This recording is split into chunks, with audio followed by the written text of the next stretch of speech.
Hello guys, welcome back to my YouTube channel. आज हम करेंगे अंडरस्टैंडिंग पॉलिटिकल थ्योरी का चैप्टर सेकंड, जो है हमारा राजनीतिक सिद्धांत के दृष्टिकोण, मानक, ऐतिहासिक और अनुभवजन्य। तो इसके आइए चलिए हम मेन पॉइंट करते हैं। ये देखिए, हमारे बीच जब भी राजनीति शब्द का प्रयोग होता है या जब भी राजनीति के बारे में बात की जाती है उसमें बहुत नकारात्मकता झलकती है। और नेक्स्ट देख लेते हैं। नेक्स्ट ये राजनीतिक शब्द ग्रीक भाषा के प्राचीन शब्द पोलिस, जिसका अर्थ होता है नगर, राज्य से आया है। इसका संबंध लोगों के उस समूह या संगठन से है जो अपने पूरे समुदाय के भले के लिए निर्णय लेने का काम करता है।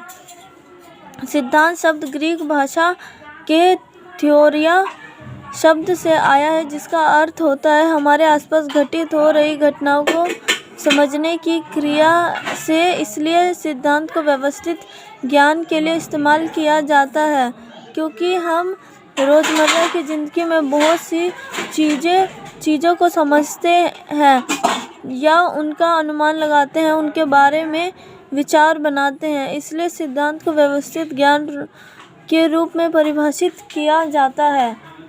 और नेक्स्ट देख लेते हैं। ये सभी मैं जो है आपको मेन पॉइंट्स करा रही हूँ इनके, जो आप देख सकते हो।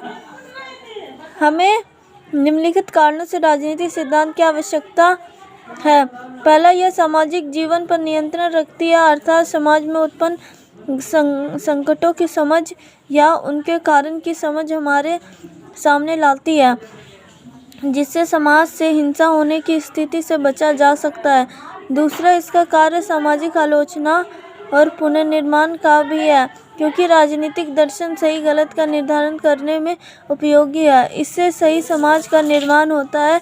यह समाज में मौजूद बुराइयों की खोज करती है और उनका समाधान करती है। इस प्रकार से यह सामाजिक पुनर्निर्माण की योजना की तरह काम करते हैं। तीसरा, इसका काम विचारों का स्पष्टीकरण का भी है। यह इसलिए करते हैं ताकि ज्ञान का श्रेय से विकास हो सके। सरल शब्दों में देखें तो राजनीतिक सिद्धांत का कार्य वर्णन करना, आलोचना करना और पुनर्निर्माण का है। और ये देख लेते हैं, ये हमारा राजनीतिक सिद्धांतों के अध्ययन के लिए प्रयोग किए जाने वाले उपागमों को मुख्यतः दो भागों में बांटा जाता है। पहले भाग में आते हैं पारंपरिक राजनीतिक उपागम, जिसमें मुख्य है ऐतिहासिक उपागम, राजनीति के ऐतिहासिक अध्ययन पर बल देता है, और संस्थागत उपागम के जो राज्य के अध्ययन पर जोर देता है, और आदर्शी उपागम निर्देशनात्मक उपागम है जो नैतिक मूल्यों पर बल देता है। इस पारंपरिक उपागमों में इतिहास, वैधानिक और मूल्यों की प्रधानता होती है। और नेक्स्ट देख लेते हैं हम। नेक्स्ट क्या है हमारा? नेक्स्ट है, जैसा कि एंड्रू विसेंट 2004 वर्णन करते हैं कि हमें ग्रीक समय से लेकर वर्तमान समय तक के सिद्धांतकारों के सिद्धांत के प्रति जागरूक होने की आवश्यकता है। और देख लेते हैं और क्या है हमारा। और ये है, जैसा कि एंड्रू विसेंट अपनी रचना नेचर ऑफ पॉलिटिकल थ्योरी में वर्णन करते हैं, इस उपागम के विकास की दो लहरों के बारे में समझ सकते हैं। पहली लहर 1950 के और 1960 के दशक के बीच में आई, जिसमें मुख्य रूप से सार्वभौमिक नैतिक मूल्यों पर आधारित है।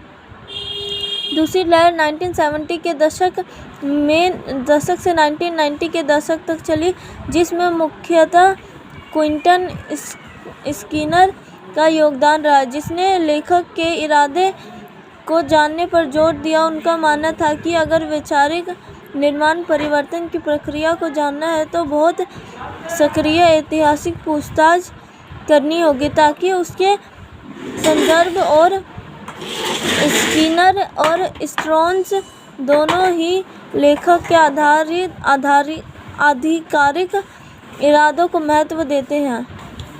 और नेक्स्ट देख लेते हैं। नेक्स्ट हमारा यह उपागम राजनीतिक सिद्धांत के कार्यों की पहचान राज्य के अर्थ और उनके कार्यों को अभिव्यक्त करने के तौर पर करता है, जिसमें राज्य का दार्शनिक विचार और संवैधानिक विचार कार्य दोनों शामिल हैं।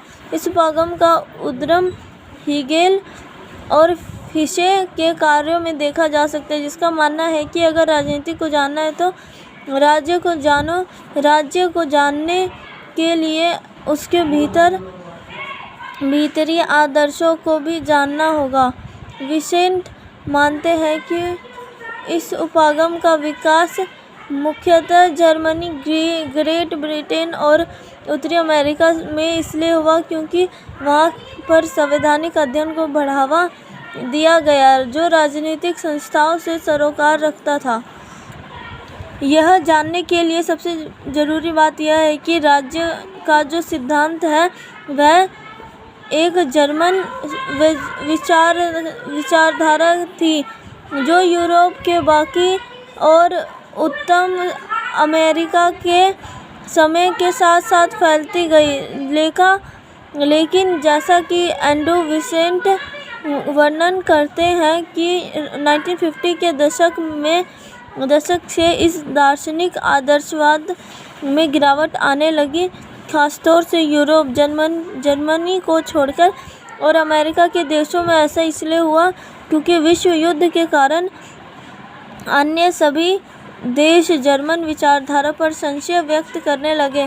उत्तरी और देख लेते हैं हम आगे और क्या है, यही उसी का ये उत्तरी अमेरिका में बड़ा परिवर्तन हुआ जहाँ राजनीतिक अध्ययन क्षेत्र में प्रत्यक्षवादी परिवर्तन आया, जिसमें उन विषय वस्तु को ही महत्व दिया गया जिन्होंने प्रत्यक्ष रूप से महसूस किया जा सकता था या तो देखा जा सकता था। राजनीतिक सिद्धांत के क्षेत्र में राजनीतिक विज्ञान को अधिक महत्व दिया और राजनीतिक अध्ययन के लिए अनुभविक पद्धति की ओर अग्रसर होने लगे। और यहाँ पे नहीं है, पीछे देख लेते हैं। विसेंट का मानना है कि इसके बाद राजनीतिक सिद्धांत के इस उपागम का लेना देना प्राकृतिक कानून नीति शास्त्र से ज़्यादा रहा है।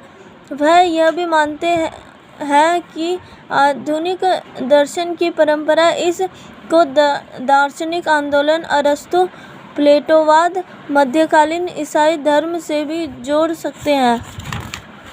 और यहाँ पे देख लेते हैं, इधर हमारा डेविड स्टीन का मानना था कि पारंपरिक राजनीतिक सिद्धांत कुछ और नहीं बस भूतकालीन राजनीतिक उथल पुथल का नतीजा है जिनकी आज के समय में कोई प्रासंगिकता नहीं है। इसलिए अर्थशास्त्री, समाजशास्त्री, मनोवैज्ञानिक आगे बढ़कर निर्णय निर्माण की प्रक्रिया में भाग लेने और राजनीतिक विज्ञानों की अवहेलना होने लगी। दूसरा मानता है कि राजनीतिक सिद्धांत का संबंध समाज में व्यक्तियों, समूह और संस्थाओं के राजनीतिक व्यवहार का अध्ययन करने से होना चाहिए, उनका मूल्यांकन करने से नहीं होना चाहिए। यह राजनीतिक प्रक्रियाओं का भी अध्ययन करता है। और देख लेते हैं नेक्स्ट, डेविड हेल्ड का मानना है कि राजनीतिक सिद्धांत न तो पूर्ण रूप से राजनीतिक दर्शन पर आधारित है और न ही पूर्ण रूप से राजनीतिक विज्ञान पर आधारित है। यह इन दोनों का मिश्रण है क्योंकि न तो दर्शन और न ही विज्ञान राजनीतिक सिद्धांत के कार्यक्रम में एक दूसरे का विस्थापित कर सकते हैं या हटा सकते हैं। डेविड हेल्ड राजनीतिक सिद्धांत को 4 मुख्य विशेषताओं में बताते हुए कहते हैं, पहला, यह अनुभविक है क्योंकि यह विभिन्न अवधारणाओं की व्याख्या करता है। दूसरा, यह ऐतिहासिक है अर्थात राजनीतिक सिद्धांत विभिन्न राजनीतिक धाराओं को ऐतिहासिक संदर्भ में समझाना चाहता है। तीसरा, इसका सामरिक महत्व है क्योंकि यह संभावनाओं का मूल्यांकन करता है। और चौथा और अंतिम, दार्शनिक है जो नैतिक बनाता है। तो इसमें इतना ही था। और ये जो नीचे है ये सारे आप देख सकते हो, ये सभी इनके जो है इनके जो है क्वेश्चंस हैं जो आप कर सकते हो और करके समझ सकते हो। तो इसमें इतना ही था। यहाँ पे हमारा चैप्टर जो है फिनिश होता है, आप देख सकते हो। यहाँ पे जो हमारा चैप्टर ये वाला फिनिश होता है। तो कैसी लगी आपको मेरी वीडियो, लाइक कमेंट शेयर करके बताना। Thank you.